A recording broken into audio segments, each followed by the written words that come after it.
जय श्री राम।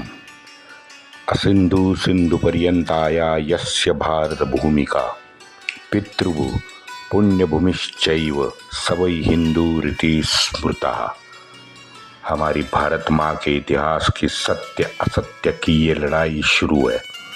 मित्रों, आज तक हमने ग्रीकों से लेके मध्ययुगीन खाना बदोश्त, तुर्की, अरबी, इथोपियन, उज़्बेक, यूरोपियन, मुगल को मैं असली नस्ल नहीं मानता, वो तो मिश्र नस्ल के लोग। ये जो आक्रांता है, इनका 2000 साल का सच्चा इतिहास आपके सामने हमने रखा है। विजयनगर, राजपूत और कारगिल का सत्य शेष है।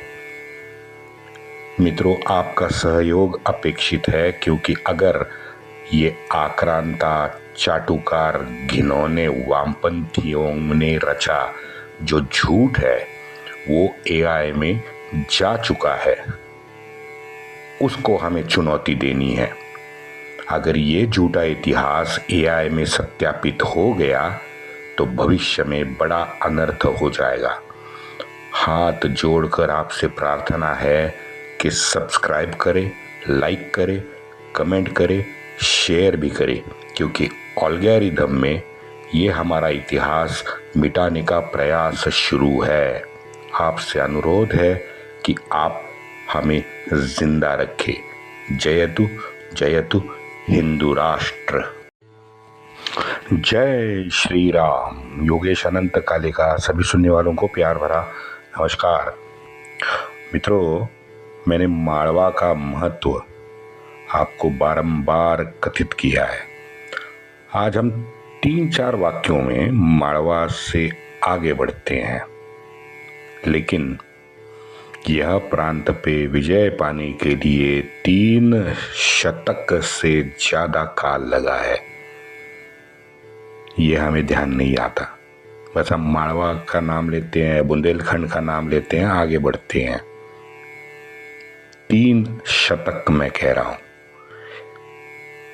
और यही कारण है कि पेशवाई के इस पॉडकास्ट सीरीज में 1707 से 1740 का कालखंड मैंने चुना।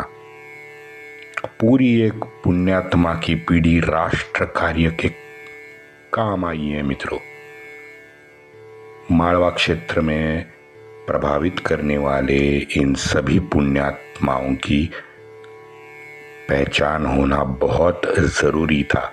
इसलिए आपको थोड़ा सा बोर हुआ होगा, लेकिन जिस प्रकार से आप ये मोहम्मद बंगश का मैं जरा यूट्यूब पे सर्च कर रहा था,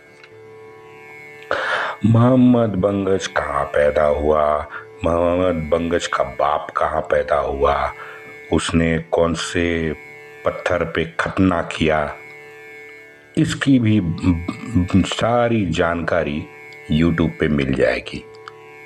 महिमा मंडन बहुत बहुत ज्यादा है। लेकिन अब मैंने कहा कि गोविंद पंत बुंदेला, हमारे चौधरी नंदलाल, इनका नाम भी नहीं है किसी को मालूम। बंगज का लड़का कौन था, मुगल की इन जो हरम की लड़कियां थी वो कौन थी, यहाँ तक की सारी जानकारी एआई और यूट्यूब में बिखरी पड़ी है, जहां भी जाओ। मैंने एक एपिसोड भी किया था कि भाई मुगल खानदान का तो पूरा का पूरा वंशावली हमें बाय हार्ट है, याद है। मैंने बस यही पूछा था, राजा दशरथ के पिताजी कौन थे? किसी को नहीं मालूम होगा, किसी को नहीं मालूम। मैं लिख के देता हूं, 70-75% लोगों को ये मालूम नहीं होगा कि राजा दशरथ के पिता कौन थे। लेकिन ये जरूर मालूम होगा कि फिरोज तुगलक की माँ धर्मांतरित मुसलमान थी, वो राजपूत थी। भारतीय थी, वगैरह वगैरह वगैरह, सब सब उसके पूरे खानदान की लिस्ट लोगों को पता, क्योंकि हमें इसका क्या कहते हैं उसे, इन वामपंथी और ये तवारीखकार चाटुकार जो है, ये इन्होंने यही प्रेस किया है भाई, तो यही होगा। मुझे शब्द याद नहीं आ रहे, गाली आ रही हैं, इसलिए मैं थोड़ा सा आराम से बोल रहा हूं। इन पुण्यात्माओं ने मित्रों 2 अभी और बाकी हैं, छत्रसाल बुंदेला और गोविंद पंत बुंदेला। लेकिन इसके विरोध में जो खड़ा है क्रूरात्मा खाना बदोश पठानी मोहम्मद बंगश। ये मोहम्मद बंगश कोहाट जो आज अफगानिस्तान इसमें पाकिस्तान में है, बॉर्डर पे है, ये बंगश कबीले का एक सामान्य पठान था। उस जमाने के रीत के अनुसार ये उसका बाप भी भारत में नौकरी करने आया था। उसका बाप औरंगा के यहाँ नौकरी करने लगा। यही मोहम्मद भारत में ही पैदा हुआ। जल्दी ही मोहम्मद औरंगा के दरबार में पदों की सीढ़ियां लगातार चढ़ता रहा। फिर गंगा किनारे मऊ में बस गया। मऊ में बस के उसने खुद की 4-5 हजार अफगानियों की एक फौज खड़ी कर दी। सारे अफगानियों को उसने नौकरी पे रखा। आप उसका रुतबा देखिए, 4-5 हजार अफगानियों को इसने स्वकर्तृत्व पे नौकरी पे रखा, उनकी फौज तैयार की। अब आप लिंक जोड़िए, इन भाड़ोत्री सैनिक प्रणाली जो चलती आ रही है 1948 में, कश्मीर को भी यहाँ जोड़िए, क्योंकि वहाँ भी यहीं अफगानिस्तान के शाहिद आफरीदी के बावजादे जो थे ना, ये कश्मीर पे आके चढ़े थे। उन्हें पाकिस्तान ने भाड़े पे लिया था। ये पाकिस्तान के नहीं थे, पाकिस्तान ने उन्हें भाड़े पे लिया था। आप सोचिए, ये जो भाड़ोत्री सैनिक क्या कहते हैं, मसनरी कुछ अंग्रेजी शब्द है। ये जो मसनरी लोग होते हैं, ये पैसा देने वाले मालिक के यहाँ नौकरी करते हैं, तो उनको उनकी क्या कहते हैं आइडियोलॉजी, आदर्श वगैरह को कुछ नहीं होता। पैसा एक ही आदर्श होता है, जहां भी कहोगे चढ़ जाएंगे। पुणे के शनिवारवाड़ा में भी उस वक्त पठान थे और उन्होंने ही नारायण राव का, पेशवा का खून किया था। आगे आएंगे, देखेंगे, उसके बारे में बताऊंगा आपको। अंग्रेजों ने भी पठानों की एक अस्थायी भाड़ोत्री सैनिक की टुकड़ी रखी थी। जगह जगह पे अंग्रेजों के लिए वो जाके लड़ती थी। इवन लाहौर में मोमिनों के विरुद्ध भी ये अंग्रेजों की तरफ से लड़ी हुई हैं। तो ये बंगश वैसे ही भाड़ोत्री था। फर्रुखसियार के समय ये सैयद के साथ लड़ा। सर जोरू जमीन कम से कम 1000 बार बोला हूं, यही त्रयसूत्री है मित्रों इनकी। माले गनीमत में जो भी मिला सब इनका हो जाता है। और ये पठान और रोहिला, ये तो हमेशा मराठाओं के विरुद्ध लड़ते ही आ रही हैं। हमने कई बार इसकी चर्चा भी की है। अब कुछ साल बाद ये भाड़ोत्री बंगश मोमिन सैयद के विरुद्ध खड़ा हुआ। सीधी बात है, फर्रुखसियार ने पैसा दिया तो ये सैयद के विरुद्ध खड़ा हुआ। 1721 के विजय के बाद ये भेड़िया प्रयागराज के सूबेदार के तौर पे बुंदेलखंड, आगरा, इन क्षेत्रों में भी इसका संचार होने लगा। बुंदेलखंड, जिसमें बुंदेलखंड जीतने में सबसे बड़ा रोड़ा था छत्रसाल बुंदेला। छत्रसाल से लड़ाई में अपना बेटा बंगश ने मरवाया। पीर खान का सर कटा हुआ था। मोहम्मद ने अपने दूसरे बेटे फाहीम खान को सरदार दलेल खान के साथ फिर युद्ध करने भेजा। छत्रसाल बुंदेला ने दलेल को पीर खान जैसा ही काट डाला है। लगातार 2 हार से मोहम्मद बंगश बहुत ज्यादा बौखलाया और क्रोधित हो गया था। तीसरी बार स्वयं मैदान में मोहम्मद बंगश उतराई और इस बार मित्रों दिल्ली सुल्तान का एक वजीर था खान डोरान, इन्होंने भी अच्छी खासी मदद मोहम्मद बंगश की। जैतपुर के पास घनघोर और भीषण लड़ाई हुई। वृद्ध छत्रसाल क्या कहते हैं, अपने 3 लड़कों के साथ बिल्कुल अग्रिम पंक्ति में लड़ते लड़ते घायल हुआ। अब जाहिर है राजा ही घायल हुआ तो दारुण पराभव भी उनका हुआ है। साल का पता नहीं है, लेकिन एक लड़ाई जैतपुर में मोहम्मद बंगश ने जीती जरूर है।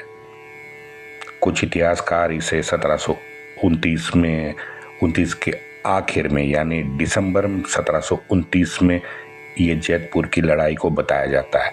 लेकिन जनवरी 1729 में बाजीराव फौज के साथ जब माड़वा था तब छत्रसाल ने उसे मदद की गुहार लगाई है। वो 4 लाइनें भी बहुत बड़ी फेमस है। लेकिन जैसे ही छत्रसाल ने मदद की गुहार बाजीराव से लगाई, बाजीराव तुरंत फरवरी 1729 में बंगश के विरुद्ध युद्ध लड़ने छत्रसाल के साथ आया। 13 मार्च को धानोरा के पास बोहड़ में बाजीराव ने छत्रसाल की भेंट वार्ता की। जैतपुर के नजदीक ही उन्होंने हराकर बंगश को भागने के लिए मजबूर कर दिया। 30 मार्च 1729 इस बाजीराव ने किए मदद के बदले छत्रसाल ने उसे एक किला भेंट दिया। झांसी प्रांत का 2.5 लाख रुपए का मुल्क हिंदवी स्वराज्य को भी जोड़ दिया। जून 1729 तक बाजीराव पेशवा उस झांसी क्षेत्र में रहा। फिर आगे छत्रसाल का 1733 में निधन हुआ। उसके पहले उसने अपनी सारी जागीर स्वेच्छा से जागीर के 3 भाग कर लिए। हिरदेसा और जगतराज इनको एक एक भाग दिया और तीसरा जो हिस्सा था जायदाद का और प्रांत का अपने, वो बाजीराव के नाम कर दिया। और उसी की देखभाल करने के लिए गोविंद बल्लाळ खेर इस अधिकारी को बाजीराव ने चुना। हमारे पूज्य पारसनीस जी हैं, उन्होंने सखोल संशोधन करके गोविंदराव और इस घटना का इतिहास उजागर करके दिया है। 30 मार्च को शुरू हुई बाजीराव और बंगश की जो लड़ाई है वो मित्रों कई दिनों तक चली। मोहम्मद का लड़का था कायम खान। अब कायम खान भी अतिरिक्त फौज लेके बाप की मदद के लिए जैतापुर पहुंचता है। बाजीराव के साथ कौन थे? मल्हार बा होलकर, पिलाजी विंचुरकर और दावलजी सोमवंशी भी इनके साथ थे। दावलजी सोमवंशी मैंने बताया 1715 से ही माड़वा जीत में इनका नाम आता है, दावलजी सोमवंशी। जैतपुर का किला तो बड़ा मजबूत था, लेकिन बाहर मराठा भी घेरा डाल के बैठे हुए थे। मार्च गया। 30 अप्रैल आते आते किले के अंदर मोमिनों ने सारे जानवर भी खा के खत्म किए थे। अब तो भूखमरी असह्य होने लगी थी और इसी असह्य भूखमरी के कारण रात को मोहम्मद किले से भाग गया। मराठाओं ने जीत हासिल की। इस लड़ाई का बड़ा सुंदर और डिटेल वर्णन पिलाजी ने इंदौर के अपने वकील को लिखे पत्र में किया और ये पत्र माननीय अठल्य ने बहुत प्यार से जतन करके रखा है, संग्रह में है उनके। ये तो हम जानते हैं पन्ना में, जैसे मैंने बताया कि छत्रसाल ने बाजीराव के इस विजय के लिए उसका यथोचित सम्मान भी किया, ये तो प्रसिद्ध है। अरे हाँ, वो 4 पंक्तियाँ आपको फिर से मैं दोहराऊं, आपको याद तो होगी क्योंकि वो बड़ी फेमस पंक्तियाँ हैं। जो गति ग्रह गजेंद्र की 100 गति भई है आज। जो गति ग्रह गजेंद्र की 100 गति है आज। बाजी जात बुंदेला की राखो बाजी लाज। ये वो पंक्तियां, प्रसिद्ध पंक्तियां हैं। और यही वो लड़ाई थी जिसमें छत्रसाल ने बंगश को शिकस्त भी दी थी। छत्रसाल तो एक पिता समान थे। एक पिता समान ने अपने पुत्र को ये बुलावा भेजा है। कितना सुंदर सुंदर वर्णन बस चौपाई में कर लिया। छत्रसाल और बाजीराव के संबंध मरते दम तक काफी मधुर रहे मित्रों।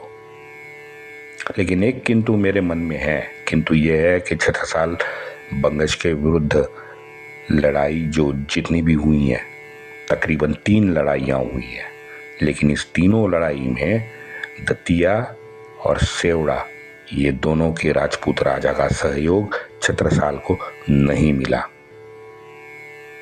आगे 1803 में मराठा जब हार गए तो मराठाओं ने पूरा बुंदेलखंड गोरे को सौंप दिया है। वो तो आगे की कहानियाँ है। हाँ, इसकी भी, ये दतिया और सेवाड़ राजपूतों की भी कहानियाँ हैं कि वो क्यों नहीं हुए, लेकिन उसमें मैं नहीं पढ़ना चाहता। हमारा विषय पेशवाई है तो मैं उसमें ज़्यादा डिटेल नहीं जाऊंगा। लेकिन मित्रों, ये तो मुझे सोचने पे घटनाओं ने मजबूर किया कि ये जो संकीर्ण सोच है ना, ये महत्वपूर्ण है। ये बार बार इतिहास में हमें दिखती है, आज भी दिखती है। आज भी हमारा अधेड़ उम्र का राजकुमार है ना, वो अमेरिका जाके बड़ पता नहीं क्या बड़बड़ करता है यार। इसको कौन समझाता है? मैं कितना दिमाग में कूड़ा कचरा भरा हुआ है इन लोगों के। ये सोच बार बार में प्रश्न मन में उठता है कि इन राजाओं ने अपने राज्य के सीमा के बाहर अपनी नजर क्यों नहीं दौड़ाई? श्रेष्ठ ज्येष्ठ राष्ट्र की संकल्पना इन्होंने क्यों नहीं अपनाई? इन्होंने क्यों नहीं उस पर विचार किया कि राष्ट्र बड़ा होता है? दतिया और सेवड़ा उनका राष्ट्र निर्माण के इसमें यज्ञ में उनकी भी कुछ संविधा आवश्यक थी, लेकिन उनको नहीं लगी वो आवश्यक। मेरे ख्याल से एक ही कारण है। एक तो 1000 साल की प्रताड़ना होती रही हम पे, उससे समाज अस्ता व्यस्त पड़ा था। पूरी समाज रचना अस्ता व्यस्त हो गई थी। अतिरेकी मानसिक तनाव हिंदुओं पे था।